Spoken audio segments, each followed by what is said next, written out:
ल है साथीहरु, अब आलोक लिम्बुले गफ दियो भन्यो साथीहरुले धेरै कमेन्ट हालेको छ। युट्युबमा, फेसबुकमा, टिकटकमा हालेको थिए।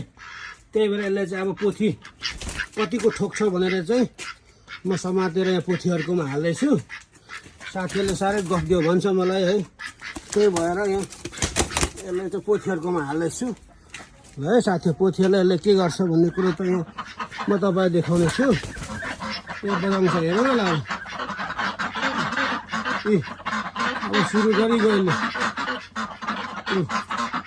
पोथीतिर जाँदैछ। अब यसले सल्लाह लिँदैछ हेरौँ है। सबै यसले ढुट्टो पारेको पोथीहरू यिनीहरू। त्यही भएर यसलाई चाहिँ एक्लै पारिदिएको मैले। सुरु गरेको अब आलोक लिम्बुले गफ दियो भन्छ साथीहरूले। त्यही भएर यहाँ म भिडियो खिच्दैछु है साथीहरूले। सबै